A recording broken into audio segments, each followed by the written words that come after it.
A very good evening and happy Spring Equilux to you. No, it isn't Equinox, it is Equilux, which means equal day and night. We've got 12 hours, approximately 12 hours of daylight and 12 hours of nighttime darkness at this time of the year. And in a few days' time, we will um, experience the Spring Equinox, which is when the sun passes directly over the equator, and then eventually, with time, days become much longer than nighttime. But at this time of the year, we've got with the equal day and night and strong sunshine, we get a large diurnal fluctuation in temperature, so below freezing at night and well above freezing by day, especially under high pressure conditions.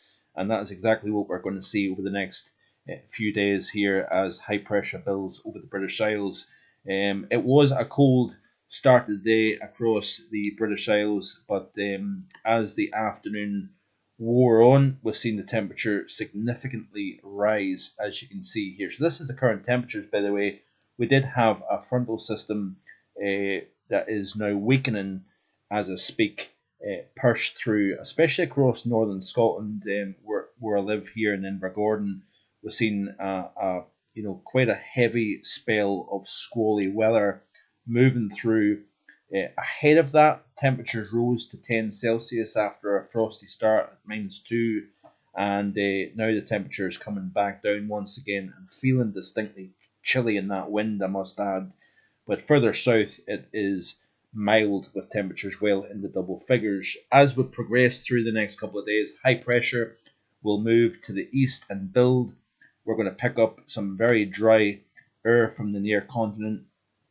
And in essence, we are going to see the temperature rise to as much as 17, possibly even 18 degrees in the Northwest Highlands during Saturday afternoon, and helped by the fact that we're going to see windy conditions as well. We're going to possibly see some downstream warming, downslope warming, should I say, in places such as Kinlochheugh and parts of that Northwest Highland area of Scotland. We could see the warmest temperatures anywhere in the British Isles.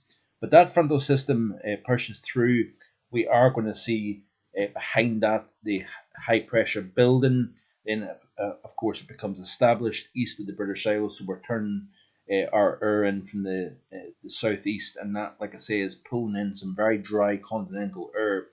So therefore, by nighttime, clear skies, relatively light winds, and the key being dry air, the temperature drops below freezing. And then, of course, as the sun rises back above the horizon during the course of the morning, we see, of course, the temperature shoot up in the double figures quite easily across the UK. That is, and then, of course, when you've got you factoring in that dry wind, you've got areas, to the lee of hills that see temperatures just that rise that wee 3-4 degrees above surrounding areas. So an interesting time of the year when you see the temperature fluctuate quite widely, 15, possibly even 20 Celsius over a 12-hour period.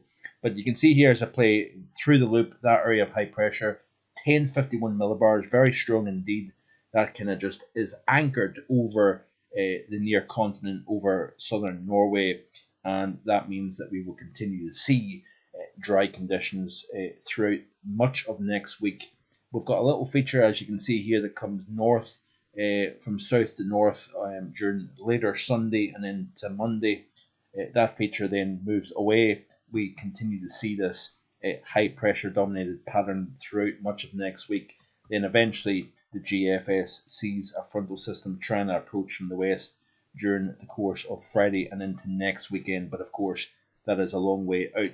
Looking at the 850 millibar temperature chart here, you can see behind that frontal system, colder air coming in the backside, noticing that nip in the wind this afternoon.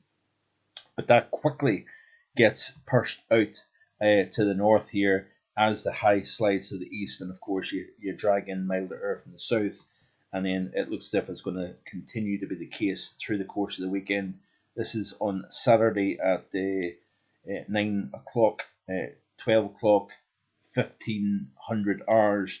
We've got temperatures at 850 millibars +6 Celsius, and of course you transfer that down to near the surface, factor in wind and sunshine and whatnot.